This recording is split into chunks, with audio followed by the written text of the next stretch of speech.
কিরে লালু শালু, কেমন কাজ চলছে? এই দুদিনের ভেতর পুরো জমিটা চষে ফেলতে পারবি তো, নাকি আরো সময় লাগবে? হ্যাঁ, আগে জমিদার মশাই, সে কথা তো আর বলতে পারবো না, কারণ প্রচন্ড রোদের ভেতর কাজ করা খুবই কঠিন হয়ে পড়েছে। কি বলিস কি? দুদিনের ভেতরও জমির কাজ শেষ হবে না? কিন্তু আগে তো তোদের এত সময় লাগতো না। দিন দিন কি অলস হয়ে গেছিস নাকি? আগে না জমিদার মশাই, আগে তো এত রোদ উঠতো না, সেই সাথে এত গরম হচ্ছিল না, তাই আমরা আগে খুব দ্রুতই কাজ শেষ করতে পারতাম। কিন্তু এখন আগের চেয়েও প্রচন্ড গরম পড়েছে, এই গরমের ভেতরে কাজ করা সম্ভব না। কিন্তু তারপরেও আমরা খুব দ্রুতই কাজ শেষ করবার চেষ্টা করব, আপনি কোনো চিন্তা করবেন না জমিদার মশাই। আচ্ছা, তাই যেন হয়। তাহলে তোরা কাজ কর, আমি গেলাম। আর একটা কথা শোন, কাজ হয়ে গেলে আমাকে জানাবি, তোদের পারিশ্রমিক আমি দিয়ে দেবো, বুঝলি? ঠিক আছে জমিদার মশাই।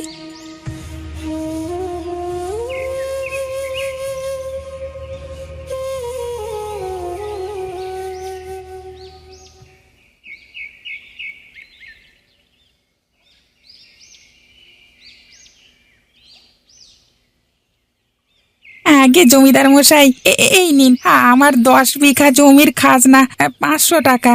কি? 10 বিঘা জমির খাজনা মাত্র 500 টাকা? কিরে, এই তোর কাছে জমি কি এতই সস্তা হয়ে গেছে নাকি? যে মাত্র 500 টাকায় তুই 10 বিঘা জমির খাজনা দিচ্ছিস? নায়েব, দেখ এই কৃষক কি বলে, দেখ।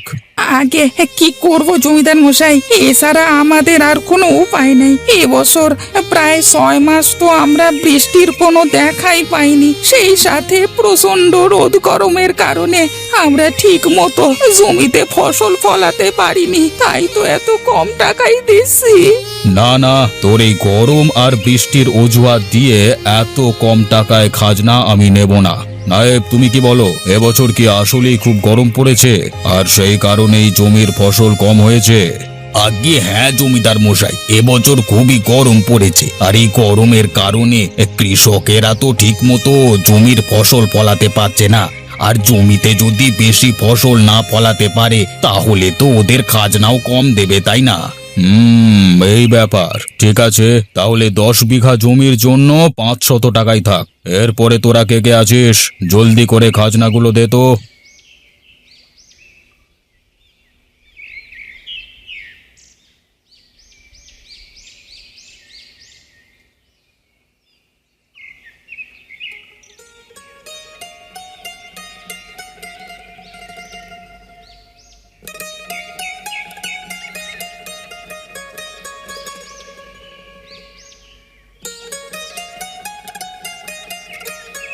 না এসে কি আর উপায় আছে মা?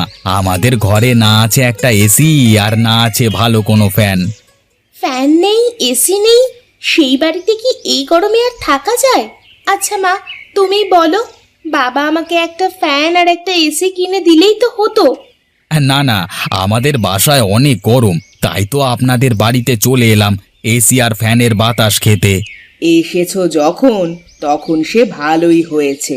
যতদিন এরকম গরম থাকবে ততদিন তোমরা না হয় আমাদের এই বাড়িতেই থেকে যেও, আর আমি তোমাদের বাবাকে বলে দিব সে যেন তোমাদের একটা এসির ব্যবস্থা করে দেয়। এই কথাটা মনে রেখো মা, তুমি তো আবার সব কথাই ভুলে যাও।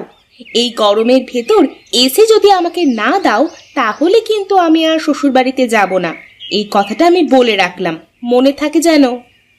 আচ্ছা মা, ঠিক আছে, তুই এ নিয়ে কোনো চিন্তা করিস না। সময় মতো তোর বাবা তোকে অবশ্যই একটা এসি কিনে দেবে। এখন তোরা বস, আমি রান্না শুরু করে দিই। তার আগে তোর বাবাকে আমি এক্ষুনি বাজারে যেতে বলছি। আজ তোরা এসেছিস গরমের ভেতরে, তাই তোদেরকে আমি আজ একেবারে তাজা শাকসবজি খাওয়াবো। দেখবি, তাজা শাকসবজি খেয়ে তোদের মন প্রাণ সব ঠান্ডা হয়ে যাবে।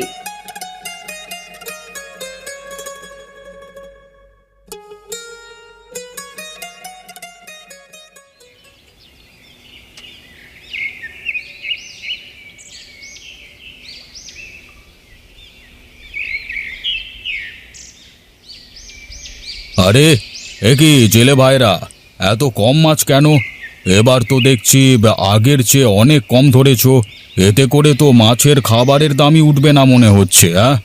আর বলবেন না জমিদার মশাই, রোদের প্রচণ্ড তাপ আর কাঠ ফাটা গরমের জন্য এবার পুকুরে বেশি মাছও চাষ করতে পারিনি। বেশি গরম পড়ায় এই অল্প মাছই ধরেছি। এসব কি বলছো? এই রোদ কি তাহলে সব কিছুতেই প্রভাব ফেলছে নাকি? রোদ আর রোদ থেকে গরম, এরা তো আমার সব কিছুরই ক্ষতি করছে। শেষে কিনা আমার মাছ চাষের পুকুরেরও ক্ষতি করলো। আগে হ্যাঁ জমিদার মশাই, এই রোদের কারণে প্রচন্ড গরম পড়ে এই পুকুরের জলও গরম হয়ে যায়, আর মাছ চাষের পুকুর গরম হয়ে যাওয়ার কারণে মাছ চাষও কম আসে। যদি এই রোদের একটা ব্যবস্থা করা যেত জমিদার মশাই, তাহলে আরো বেশি মাছ চাষ করা যেত আর কি, মানে আমি আর কি বললাম। হ্যাঁ, তা ঠিক বলেছ, কিন্তু এসব যে সবই বিধাতার লীলা খেলা। আমরা তো আর চাইলেও রোদ আর গরমকে আমাদের আয়ত্তে করতে পারবো না। আগে জমিদার মশাই, এবার তাহলে আমরা মাছগুলো বিক্রি করতে চলে গেলাম। বেশি দেরি করলে যে গরমে মাছ নষ্ট হয়ে যাবে। হ্যাঁ হ্যাঁ, জলদি করে বাজারে যাও তোমরা। বাজারে গিয়ে মাছগুলো বিক্রি করে এসো, আর নইলে গরমে যে একেবারে মাছগুলো নষ্ট হয়ে যাবে। আগে ঠিক আছে জমিদার মশাই, আমরা এখন যাচ্ছি। হ্যাঁ, এই চল চল চল।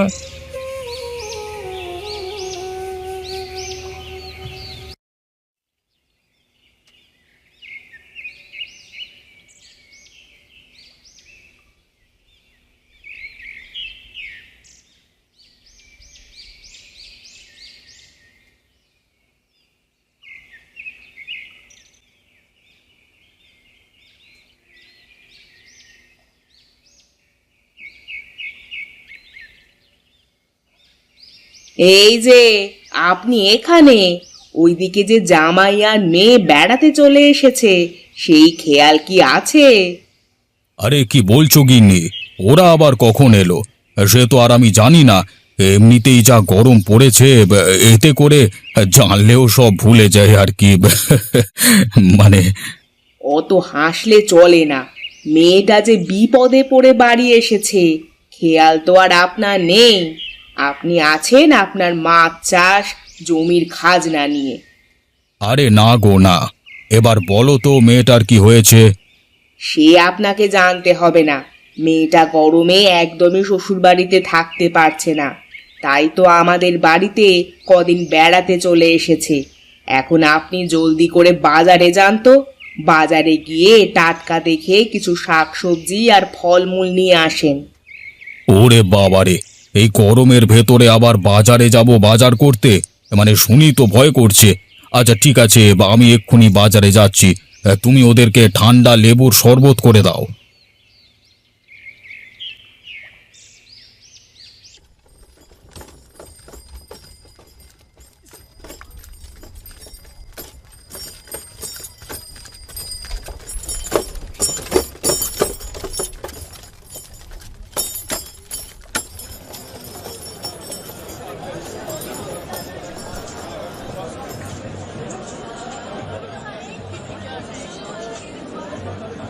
এই যে ভাই, তোমার এই কচুর দাম কত?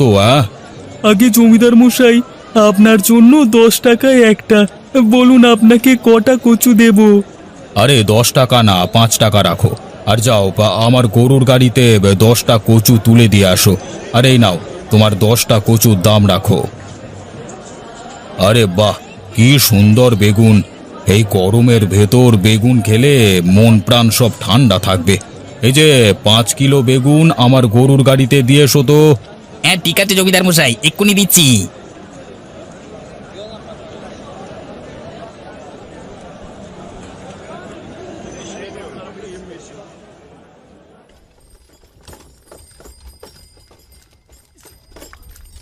আগে জমিদার মশাই, আপনি দেখছি পুরো বাজারের সব কাঁচা বাজার কিনে নিয়ে এসেছেন।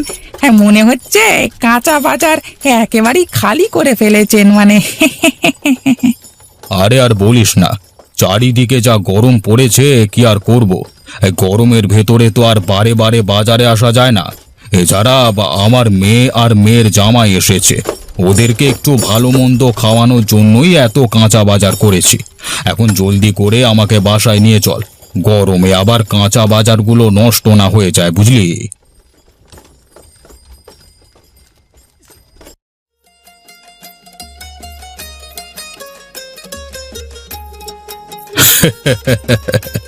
কি গো গিন্নি, অবাক হয়ে গেলে যে এত শাকসবজি দেখে? এই গরমের ভেতরে তো আর বারে বারে কাঁচা বাজারে যাওয়া সম্ভব না, তাই তোমার জন্য একেবারে 1 মাসের সব বাজার করে নিয়ে এসেছি। এখন আমি এই 1 মাস গরমের ভেতরে আর বাজারে যেতে পারবো না, বুঝলে?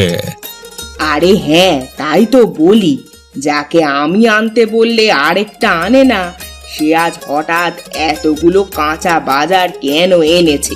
এখন বুঝতে পেরেছি তুমি গরমের কারণে কাঁচা বাজারে বারবারে যেতে চাও না, তাই একসাথেই সব বাজার করে এনেছো। এই তো তুমি সব বুঝে গেছো। এখন মজা করে রান্না করো তো, সবাই মিলে জমিয়ে খাবো। আহ, এই গরমের ভেতর পেট ভরে শাকসবজি দিয়ে খাবার খাচ্ছি। আহা, কি যে ভালো লাগছে, বলি বোঝাতে পারবো না গো। তুমি তো গরমের কারণে বাজারে যেতে চাও না, আমি যদি না বলতাম তাহলে আর বাজারে যেতে না, আর বাজারে না গেলে এত মজার মজার শাকসবজিও খেতে পারতে না। আরে হ্যাঁ গিন্নি, তুমি ঠিক কথাই বলেছ, কিন্তু তোমার কথা মতো বাজারে গিয়ে আমার ভালোই হয়েছে। এবার 1 মাসের কাঁচা বাজার একসাথেই করতে পেরেছি। এখন আর বারে বারে এই গরমের ভেতরে কাঁচা বাজারে যেতে হবে না। এই গরমের ভেতর কাঁচা বাজারে গেলে মনে হয় এই প্রাণটা বুঝি এখনই বেরিয়ে গেল।